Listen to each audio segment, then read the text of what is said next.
all safe. Good. Come away from the mouth of the cave, my hatchlings. In this rain, I cannot smell or hear if other warm bloods approach. Stay under my wings, that I may protect you.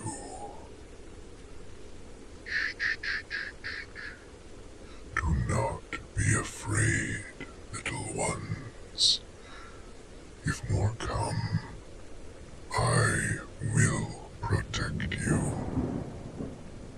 Here, ignore the other bodies for now. I want you each to taste this one. Share, and make sure you each take a bite. As you taste it, I would like to know your thoughts. Yes, the flesh is quite bitter, and the blood is sour. Can you tell me why? No, you have tasted human before this, and it was different. What else? Yes, it is a disease of a sort. Anyone else? Good, good. You are correct. It is both a poison and a disease.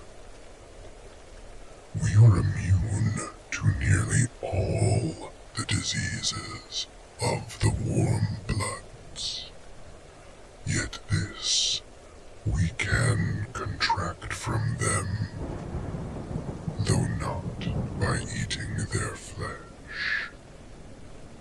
Likewise, a warm blood would die from most poisons long before they reach levels that would affect us. Yet, one drop of what you now taste can bring down the mightiest of us if it makes its way into our hearts. And yet, this body is safe to eat. I speak of the birthright of the warm bloods, and particularly the humans. I speak, my little ones, of fear. No, it is different. It is not the fresh fear of the hunted, the hot, spicy tang of the wild creatures of the world, the deer and the bear. Nor is it the deep, rich fear of the domesticated horse or cow. Even humans themselves can have a curiously bitter-sweet flavor when in a heightened state of panic. But that is not what you are tasting now.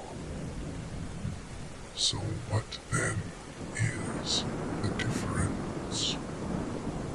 What kind of fear is this?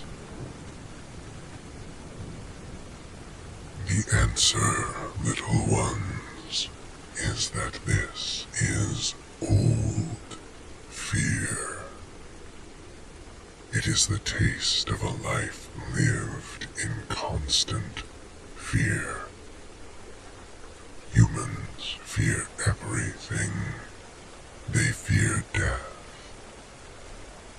Not the fear that drives all creatures to fight for life, but a selfish, all-consuming terror of the veil. It drives some of them to commit unnatural acts, to use their magics to bind their spirits forever to a piece of rotting meat.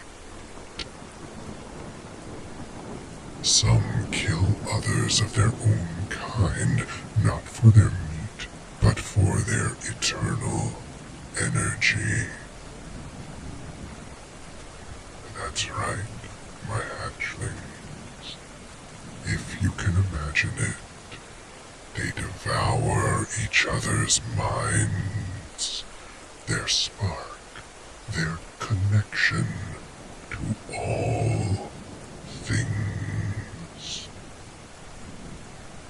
Now, how would you imagine creatures like that, beings who so fear death, would feel about life? Indeed, if you believe that death is the end, it stands to reason that you would cling to life, revel in it, and enjoy each moment. But for many, if not most, of these beings, life too is a thing to be feared. They fear other lives, beings like us, and so very many other creatures of the world. They fear being eaten, they fear being moved. They fear the other races of the gods. Some sages have looked through portals to worlds where humans have destroyed all the other thinking races. And because they are still full of this fear, they turn on themselves. They fear their dead. They fear loss. They fear the dark. They fear the water. They fear the unknown. They even fear their own minds. Other creatures would simply die from so much of it. It collects in the blood, as you have tasted.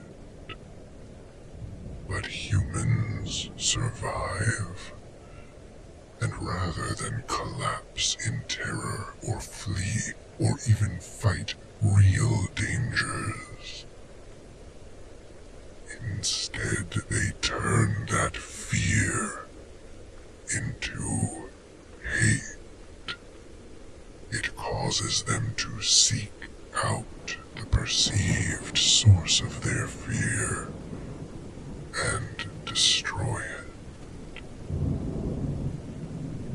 But since their fear comes from within, they will never be free.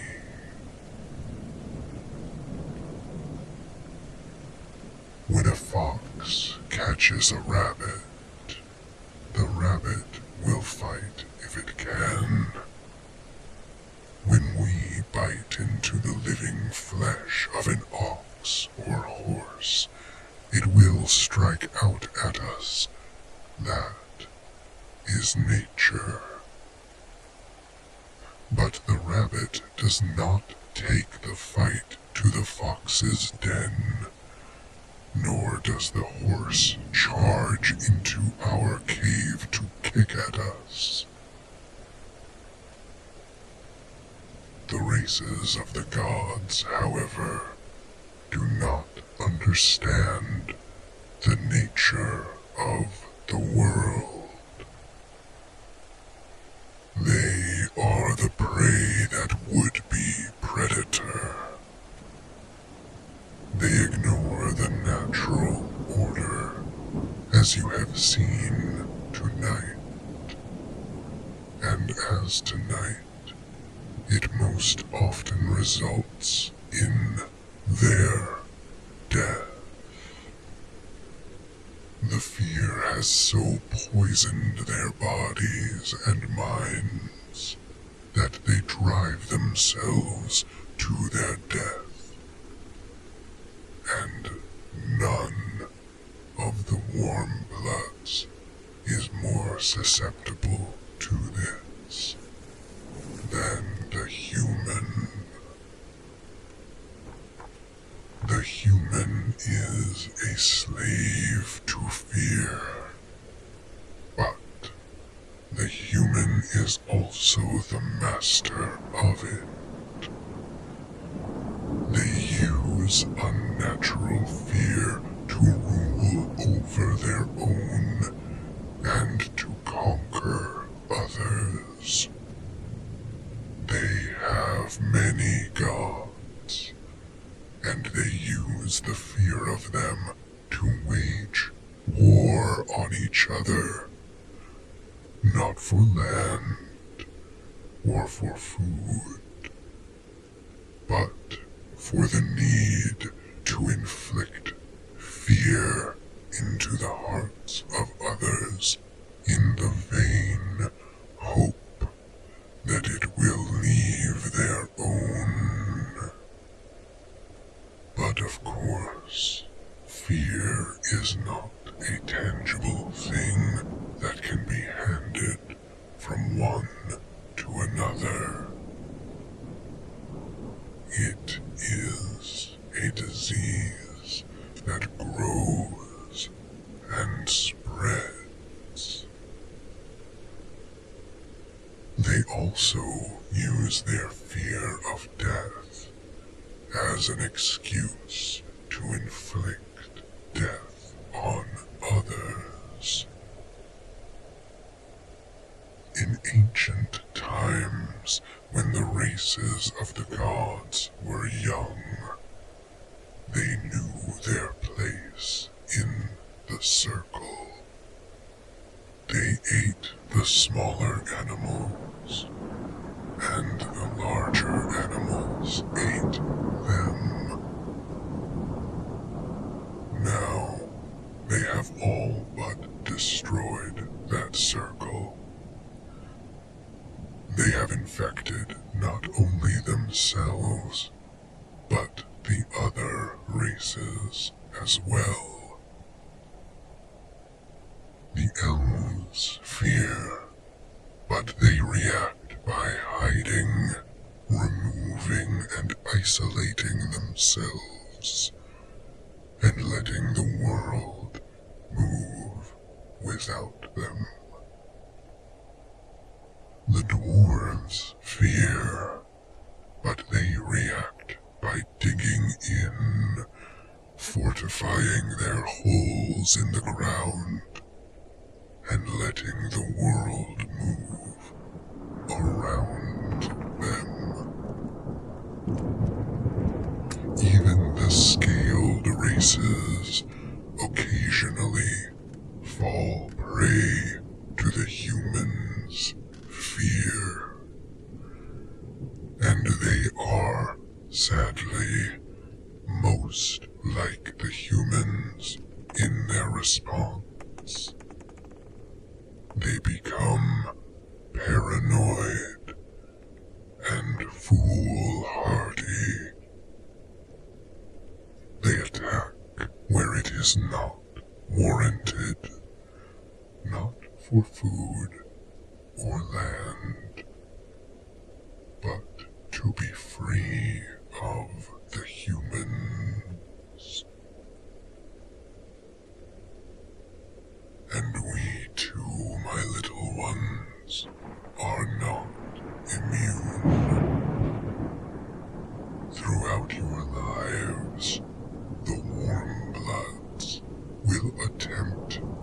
infect you with their fear. You must never allow this. You must never fear. That is the human's trick. If they make you fear them, then they weaken you. And if they weaken you, then they can kill you easily. Do not make it easy for them, my children. Do not be afraid. The warm bloods will attack you from time to time. They may even kill you one day.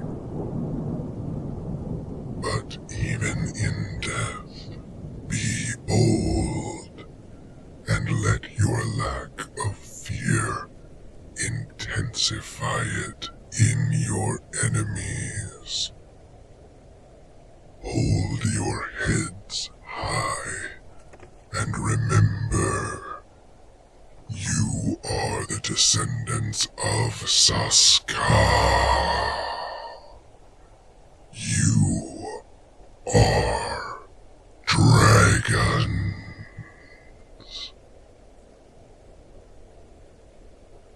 Now it is time to sleep, my little ones. What? Oh, all right then. But this is the last time I will tell it before the snows come. So close your eyes and listen carefully. Once, there was a farmer who raised the biggest and best cows in the kingdom.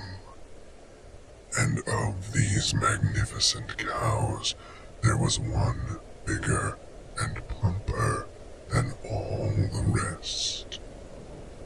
It was, as any dragon could see, the juiciest cow.